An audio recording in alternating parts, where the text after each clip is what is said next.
നമ്മളിപ്പോൾ സീസിൻ്റെ ഒരു വലിയ കോൺവെക്കേഷൻ സെറമണിയിലാണ്. 5000-ഓളം ടീച്ചേഴ്സിന് കോൺവെക്കേഷൻ കൊടുക്കുന്ന ഒരു വലിയ മീറ്റിലാണ് നമ്മൾ പങ്കെടുത്തത്. വലിയൊരു എക്സ്പീരിയൻസ് ആയിരുന്നു.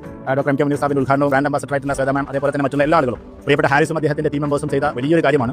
ഓൺലൈനിലൂടെ ഇത്രയും ടീച്ചേഴ്സിനെ വാർത്തെടുക്കുക എന്നത് അത് അത്ര ചെറിയൊരു കാര്യമല്ല. കാരണം 1.5 ലക്ഷത്തിലേറെ ടീച്ചേഴ്സിനെ ഇപ്പോൾ ഓൺലൈനിലൂടെ വാർത്തെടുക്കുന്നു. എല്ലാവരും വളരെ ഏറ്റവും ടോപ്പ് റേഞ്ചിലേക്ക് ഉയരുന്ന ടീച്ചേഴ്സാണ്. PPTs മുതൽ അങ്ങോട്ട് ഒരുപാട് റേഞ്ചിലേക്ക് എത്തുന്ന, ഇന്റർനാഷണൽ ലെവലിലേക്ക് ഉയരാൻ പറ്റുന്ന ടീച്ചേഴ്സിനെ വാർത്തെടുക്കുന്ന സ്വീസ് എന്ന് പറയുന്ന ഈ വലിയ വുമൻസ് എംപവർമെന്റ് ആൻഡ് ചൈൽഡ് എംപവർമെന്റിന്റെ ഈ മൂവ്മെന്റിന് എല്ലാ ആശംസകളും നേരുന്നു. തീർച്ചയായിട്ടും നിങ്ങൾ പഠിച്ചിറങ്ങി ജോലി കിട്ടാതെ പ്രശ്നമുണ്ടെങ്കിൽ ചീസുമായി ബന്ധപ്പെട്ട സ്കൂളുകളിൽ നിങ്ങൾക്ക് അതിനുള്ള ലെറ്ററും കാര്യങ്ങളും തന്ന് പരിഗണന തീർച്ചയായിട്ടും ഞങ്ങൾ ഹൃദയത്തിൽ ചേർത്ത് പിടിച്ചിട്ട വിദ്യാർത്ഥികളാണ്. അതുകൊണ്ട് തന്നെ നിങ്ങൾക്ക് എന്തെങ്കിലും കരിയറിൽ പ്രയാസം വന്നു കഴിഞ്ഞാൽ തീർച്ചയായിട്ടും as a chairman I can assure you we will be with you. ഞാൻ ഒട്ടും എക്സ്പെക്ട് ചെയ്യാതെ വന്നൊരു ഫീൽഡാണ് ടീച്ചിങ് എന്നുള്ള സ്വപ്നത്തിൽ പോലും ഉണ്ടായിരുന്നില്ല. ബൈ പ്രൊഫഷൻ ഞാനൊരു ഷെഫാണ്. ചെന്നൈയിൽ 2 വർഷത്തോളം ഷെഫായിട്ട് വർക്ക് ചെയ്തിരുന്ന ഒരാളായിരുന്നു ഞാൻ. അത് കഴിഞ്ഞ് മാരേജ് ആയി, കല്യാണം കഴിപ്പിച്ച് അയച്ചു. പക്ഷെ എന്നിട്ടും കുറെ കാലം ഓൾമോസ്റ്റ് 1 ഇയർ പേസ്ട്രി ലെവലിൽ ഞാൻ വർക്ക് ചെയ്തു എറണാകുളത്ത്. അത് കഴിഞ്ഞ സെക്കൻഡ് ഡെലിവറിക്ക് ശേഷം ചുമ്മാ വീട്ടിലിരിക്കുമ്പോഴാണ് സ്വീസിന്റെ ആഡ് ഞാൻ ഫേസ്ബുക്കിൽ കാണുന്നത്. അങ്ങനെയാണ് എടുക്കണം വേണ്ടി ഒരുപാട് പ്രാവശ്യം അങ്ങോട്ടും ഇങ്ങോട്ടും പലരോടും ചോദിച്ചിട്ടും ഒക്കെയാണ് ശരി ചെയ്ത് കളയാം, ചുമ്മാ എന്താവും അറിയാലോ എന്നുള്ളൊരു ഫ്രാങ്കായിട്ട് പറയാണ്. ഒട്ടും ടീച്ചർ ആവണം എന്ന് പോലും ചിന്തിക്കാതെ ഞാൻ ഓപ്റ്റ് ചെയ്തൊരു കോഴ്സാണിത്. അതിനുശേഷം ക്ലാസ് എടുത്തു, ട്രെയിനിങ് തുടങ്ങി. ട്രെയിനിങ് കഴിഞ്ഞു അതേ സ്കൂളിൽ വീണ്ടും അവരുടെ ഒരു ടീച്ചറുടെ വേക്കൻസിയിൽ അവരെ അപ്പോയിന്റ് ചെയ്തു. കഴിഞ്ഞ ആഴ്ച ഒരു ഓൺലൈൻ ട്യൂട്ടറുടെ ഒരു ഇന്റർവ്യൂ ഉണ്ടായിരുന്നു. അത് ഞാൻ അറ്റൻഡ് ചെയ്തു, അതിനെ സെലക്ട് ചെയ്തു. ഇപ്പം ഒരു ടീച്ചർ എന്നുള്ള ലേബലിലാണ് ഞാൻ ഇവിടെ നിൽക്കുന്നത്. അതിന് മെയിൻ താങ്ക്സ് പറയുന്നത് സ്വീസിനോടാണ്.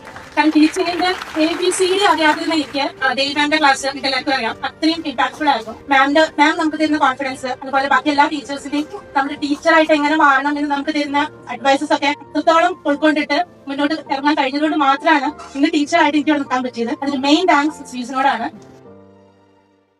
15 വർഷം കഴിഞ്ഞിട്ടല്ല പിന്നീട് പഠിക്കുന്നത്. അപ്പൊ ഒരു ഭയം ഉണ്ടാവില്ലേ, പഠിക്കാൻ പറ്റുമോ, എന്നെ കൂടെ താങ്ങുമോ, ഇത് പൂർത്തീകരിക്കാൻ പറ്റുമോ, അങ്ങനത്തെ കുറെ ഡൗട്ട് ഉണ്ടാവില്ലേ?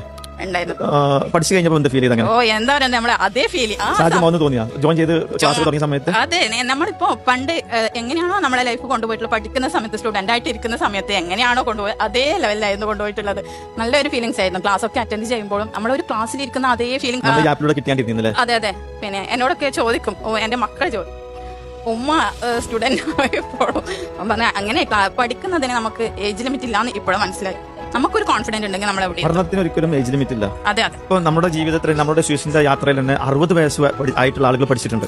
60 വയസ്സ്. അപ്പൊ ഞാൻ ചോദിച്ചു, എന്തിനാ നിങ്ങൾ പഠിക്കണം ചോദിച്ച സമയത്തിനോട് പറഞ്ഞ്, എനിക്ക് എന്റെ സ്വയം മരുമക്കളെ അല്ലെങ്കിൽ പേരക്കുട്ടികളെ എനിക്ക് നന്നാക്കി എടുക്കാൻ വേണ്ടിയിട്ടാണ്. കുട്ടികളെ പോലെ തന്നെ നമ്മുടെ വിദ്യാർത്ഥികളെ പോലെ തന്നെ സ്വയം വീട്ടിലെ മക്കളെ നോക്കാൻ പോലും നമ്മുടെ കോഴ്സുകൾ ചില കാര്യങ്ങൾക്ക് നമുക്ക് ഹസ്ബൻഡുമാരെ പോലും സപ്പോർട്ട് പ്രതീക്ഷിക്കാൻ പറ്റില്ല. കാരണം അവർ ഗൾഫിൽ നിന്ന് ശമ്പളം അയക്കേണ്ടി വരും, സമയം പിടിക്കും. നമ്മളെ കയ്യിൽ ഒരു വരുമാനം ഉണ്ടാകുമ്പോഴാണ് നമുക്ക് അതിന്റെ അന്തസ്സ് മനസ്സിലാവുള്ളൂ. അല്ലെങ്കിൽ നമ്മൾ അയൽവാസിന്റെ അടുത്തേക്ക് പോകണം 500 രൂപ കടം മേടിക്കാൻ വേണ്ടിയിട്ട്. ഞാൻ നിങ്ങൾ വീണ്ടും അടിവരയിട്ട് പറയുന്നു, അധ്യാപികക്ക് അപ്പുറത്തേക്ക് നല്ലൊരു അധ്യാപികയായിട്ടുള്ള നല്ലൊരു വീട്ടമ്മയായി മാറണം.